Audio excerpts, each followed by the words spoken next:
People, it has been too long. Too long. Too long. We took a 2-3 week hiatus? Yeah, we took a little bit of a hiatus, man. You know, we back like we never left. So welcome back. All of that good stuff, right?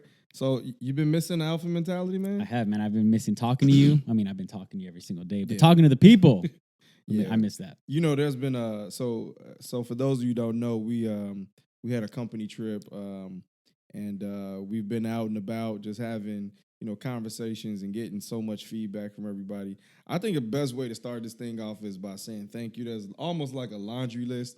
I was starting the list in the beginning and I was just like, you know what? Thank you all. Yeah. So if you're listening, we thank you. We understand that our podcast had to catch some momentum, you know, in terms of, you know, having some episodes stacked up, the consistency and stuff like that. So from us to you, thank you, man. Yeah, man. Like, tons of it. It's so cool to go to the company trip and have someone stop us and start talking to us about the podcast for 30 minutes. That's badass. That is. What was some of the good feedback that you were getting? Just how it helps them. You know, I think the biggest thing is we did this to help people. So to actually find some people, yeah, man, I listen to in the morning when I go on a run. Cool, bro. Badass. Hopefully right now you're running and you're listening to my voice. That's pretty cool. Did you get any negative feedback? No, I don't think anyone's willing to say Somebody it on to my face. YouTube was like, Otis, I don't like your kneecaps. That's why you started wearing pants. I know, man. I had to put my pants back on. It was like, man, your kneecaps are tight, like really tiny. You said it, crusty kneecaps. Now we're back and we're fired up, man. So all of the love is really appreciative. You know, coming from humble beginnings. You know, we didn't come from, you know, areas where we would think that we would be having these conversations based on the knowledge that we've obtained. And if you're listening, we just so much. It's not flattery at this point. It's really humbling, and it's a really good feeling. And we intend on keeping this thing rolling until the wheels fall off. And wheels ain't falling off. That's right. That's it, man. So, how you want to start this off, man? How you want? What's up? We got a treat for you guys today, man. We always go through, you know, different things of mindset, but today we're gonna I think we're gonna touch a little bit on what we learned at our convention a little bit, right? What can harm you, right? So we talk about success a lot. Absolutely. I mean, and just in the scheme of things, that's going to be the topic of our conversation is how to get you to the next level, just based on our circumstances and maybe some evidence of some things that we went through, or maybe some other people's stories that we're borrowing. But we heard a lot of success. Yeah, we did. We're in the financial industry, and we had a convention. It was over, I don't know, like 25,000 people, which is kind of small. But there's all of these new names and success and things like that. Jeff and I, we got together.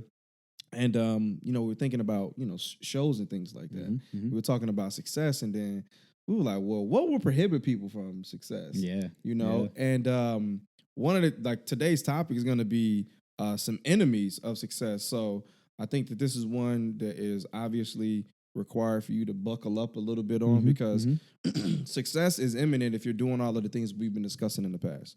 So habits, you know, avoiding excuses and things like that, right? But we're going to talk about a couple enemies of success, and you guys are going to get a real organic conversation on air today. So there's not going to be any edits. There's not going to be any stops. We're making this happen. It's just going to be a fluid conversation. Yep. It's just going to be a fluid conversation, right? So that's recap really quick. So you obviously you were a teacher for some time, and then you came out of that, and then you started essentially two businesses. So you know a thing or two about success. What would you say to that? In what sense? The enemies of it, or how I got there? What part exactly?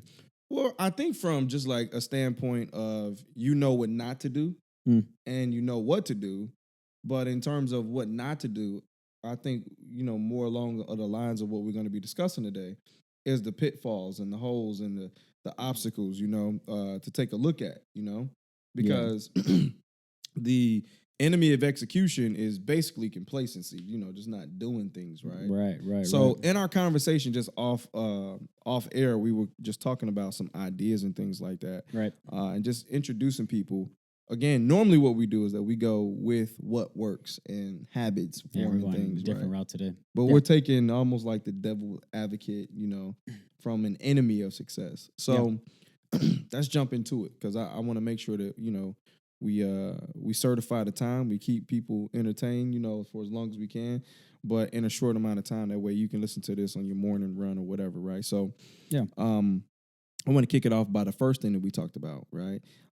We measure because we're in business, but don't take this conversation as something that you can just measure in business in terms of being able to identify enemy of success.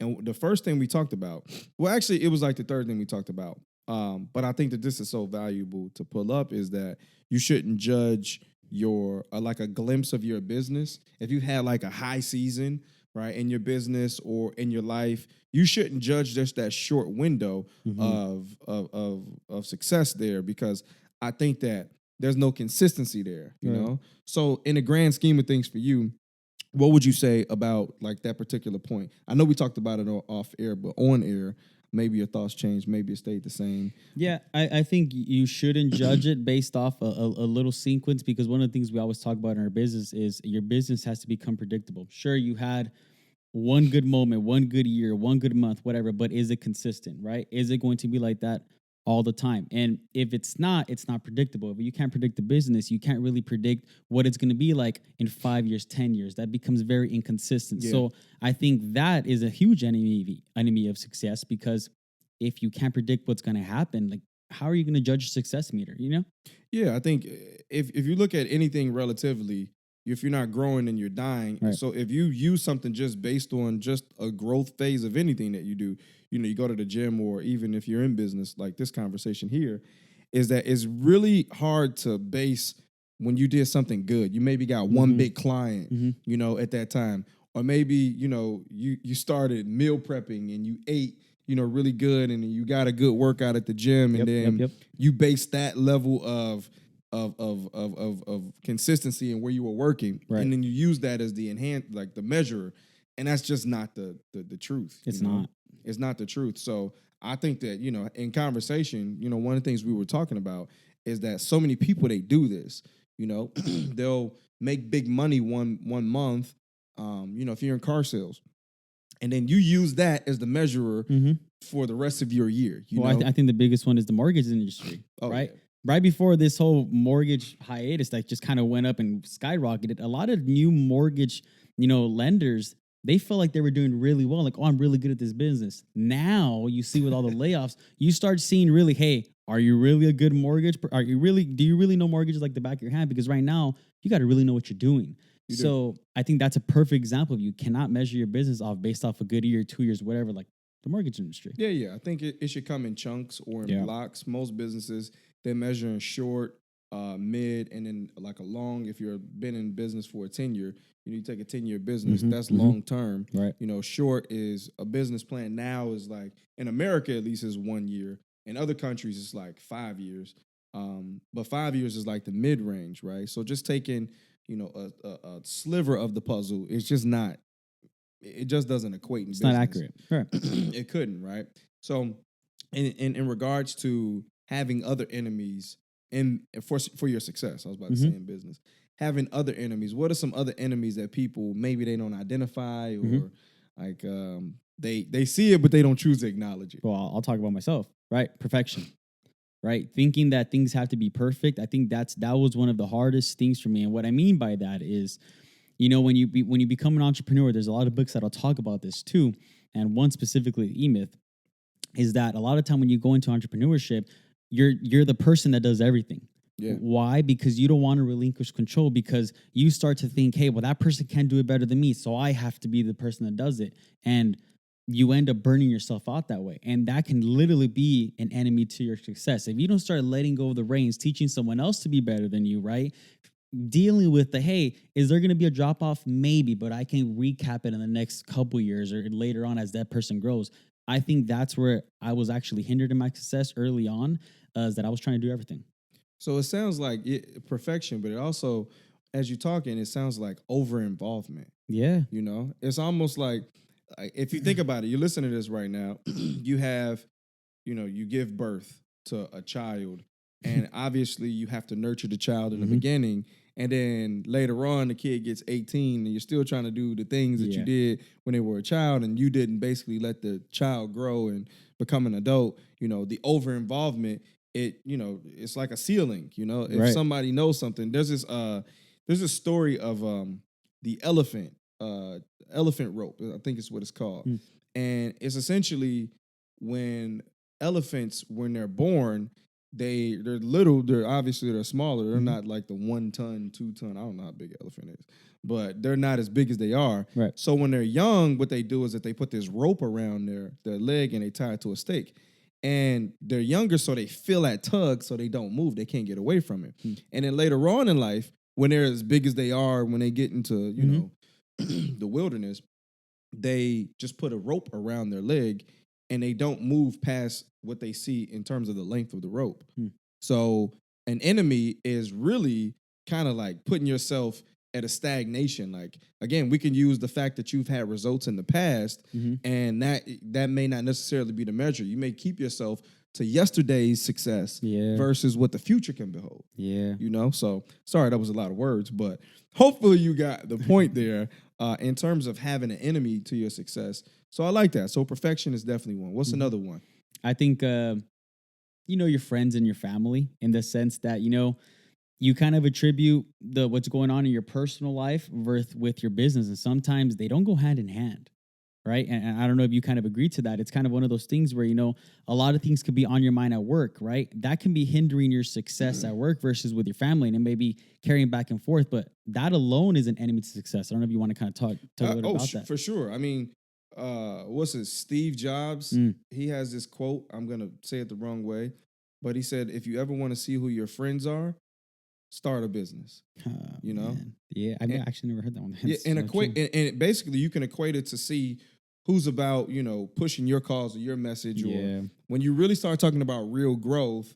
Again, this is an enemy to you because the people who are close to you, there's this proximity circle that people, if they don't recognize you as you are, then they're generally going to want to see you kept exactly as they see you in their own eyes, Mhm. right? So I look, I think that's a really good point. Having your friends and your family or anybody like that. And I think anybody that's in business, maybe you sold even lemonade stands or whatever, you'd be able to relate with that because just try it. I remember it's funny story, right? So I grew up in Chicago, and in the winter times, you guys know what it does. Yeah, hell no. Okay, That's why you came to California. it's like a polar vortex, like not kidding, right? But as a kid, some of the kids on the block, we would go shovel the snow, Mhm. right? But before I would shovel the snow, I would try to shovel my mom and dad's driveway. Mm. And I would be like, "Yo, pay me some money." Right. I used to charge like $10 to $20 Okay. because there's like double driveways and stuff like that. Anyways, my mom and dad would never freaking pay me. Why not? They didn't see me as the businessman. They didn't Mhm. see me as the businessman. Mhm. Here I am. I'm walking around the neighborhood. I'm making at the end of maybe 3 hours being in the snow. I probably made like $200. You know what I'm saying? Yeah, yeah. And then again, I was still like, every time it was snow, all right, mom, here's how it's gonna work. I'm gonna shovel the driveway, right? But I need you to pay me. I'm gonna give you a discount. I'm gonna give you a family discount, right? Mm. Kind of like Verizon, they tell you that. They don't Yeah, ever right. give That's you not a nothing. real discount. But again, if you use that in reference, if you start a business or if you start any new endeavor, people are gonna discourage you. Even if you go 100%. work out, 100%. like they're gonna be encouraged for you. But the moment you start doing better than them, boy, we gotta turn that into Dude, there's another literally people that would tell you, "Hey, bro, you look better chubby." What? What are you talking about? So, and it's so funny that we actually talk about that, with our agents, like, hey, we need to vaccinate you against like what you're about to deal with, Mhm. right? Not because we're trying to bring you down, but we want you to be mentally prepared that the people you thought were gonna be there for you, they probably will not. And it's okay, It's a fact. This So is true. it's just, it's tough to believe it, but your closest friends and your family may be your enemies to success. If you can see past that and you can see the bigger picture, they'll buy in eventually. They will, hopefully. And Yeah. as you talk about that, it makes me think about a real enemy in business or an enemy of success. And whenever you're trying to get to the next level, remember whatever you've done to get you where you've gotten, that's exactly your threshold. That's your Right. capacity, right? So isolation is something that's an enemy to your success. So let me explain this, right? As somebody that's trying to be successful, whatever you're doing, it's very easy to kind of get in your own thought, right? Yeah. Because a lot of us, we say, if you have success, we're self-made millionaire. I was just on Instagram the other day. Somebody within our industry in a different company, she was giving tips on being a self-made millionaire. And I was like, no, you never were self-made. Like, don't act like you isolated yourself and you came up with these ideas. It's impossible. You had a team, you had a company, you had a product, you had a service, you had a something. But isolation, check this out. I had to write this one down. It's harmful to isolate yourself from the wrong people, but never isolate yourself from your people, from the people who are willing to give you feedback. Maybe you have a coach, you know, and because you don't get results, you don't perform, you don't give your coach, your mentor results. And then you go into this, I'll just keep this to myself. That's where the real fixing comes from, you know? Failure, the main ingredient for success is actually failure. Yeah. You know, and this enemy of isolation, listen, ladies, gentlemen, you're listening to this right now. It's so important that you understand, yes, we know like isolation, you need to be by yourself so that you can grow yourself sometimes, reading and developing and things like that. But isolation, in my most honest, most humblest opinion, it kills more dreams of being successful than you actually attempting the act. Because when you're by yourself and you want to do great things, let's be honest. When do the negative thoughts come? When you're around positive people or by yourself? By yourself, always. So what do? What do? You stay in isolation? No, you can't. You have to go find someone that's going to uplift you. You can't. You know, the isolation comes when you're trying to. I think people kind of confuse it, right? You're trying to isolate yourself from the negative thinkers, the non-supporters, but you can't be isolating yourself from the people that are supporting, that are bringing you up. Like those are the people you want to stay around because they can help uplift you and bring you up to your vision. They may even join the vision, right? You know, so I think that's the kind of fine line. We just had a lady just recently quit, and it's sad because isolation, I think, really hit her. Yeah, I really do think it did hit her. And by the way, you can open up a pizza shop, and these rules they still apply to you. They do. By the way, they do. You really should understand what we're saying is. It may seem like there's a niche audience, although there is. It is so broad and generic. It could affix onto anything because there's other things like, you know, flattery within success. There's also, you know, not upgrading certain things within your success, right? And not upgrading. That's another enemy to your success, right? Upgrading philosophy? Yeah. We talked about that, right? Yeah. So if you're using the old way of thinking, right, in a new way, imagine using, what are we at? iPhone, what's number we at right now? 13? I think, yeah. Okay. Like that. Right now, listening to this, you're listening to iPhone world. I have iPhone 13. What would it be like to be using an iPhone 4 in an iPhone 13 generation? Doesn't work. Okay, so philosophy, we talked about that. What does it mean to you to upgrade your philosophy? Upgrade associations, upgrade your mentality. I think the biggest quote that has hit me on how to understand this is the old you can make new money. That to me, it sticks. It's like, how can I expect to be a different person with old habits, right? My threshold is limited with those old beliefs. So I need to knock that off, either break through the barrier, do something, change. Something has to change, which means I have to change. I have to start reading. I have to start adding value to myself. That's the only way I'm going to change who I am. And then I'm going to catch up to that new identity that I'm creating. Absolutely. It's like throw your heart over the fence, everything else will follow. Because with you, like, can you imagine? So Amazon, their philosophy was books in the beginning. Can you imagine Amazon operating in the same facet nowadays? 100%. Can you imagine them bringing the 2001 when the stock almost tanked? Dude, the perfect example. I mean, I'm pretty sure you've seen the whole. Do you remember when the iPod first came out? Right? I do. Okay, so the iPod first came out, and the billboard on the streets was, 1,000 songs in your pocket. Now the iPhone one says 10 million songs in your pocket. Like, think about that. That's crazy. That's wild. That's man. crazy. That's upgrade on that. That's right? what you call upgrade philosophy. That is, man. I got so many examples for this. Like you can't have like this Model T way of thinking. Although the Model T, it was breakthrough. It revolutionized the way that we transport, we get around. Can you imagine yabba dabba doing around here in a damn Model T? You got to basically pull a cord to start your car. And now you have a Model S that you can use, Like it's so Crazy. different because again, the philosophy changed. So a lot of us, let me stop right here. A lot of us, the thing that got us where we are, Mhm. that'll get us in the door. That'll bring us success. Bingo. But you have to think about when you have philosophies, it's almost like there's a door behind the door. Okay. So imagine whatever success is, there's several doors, right? But before you get into the doors, there's a building, Mm. right?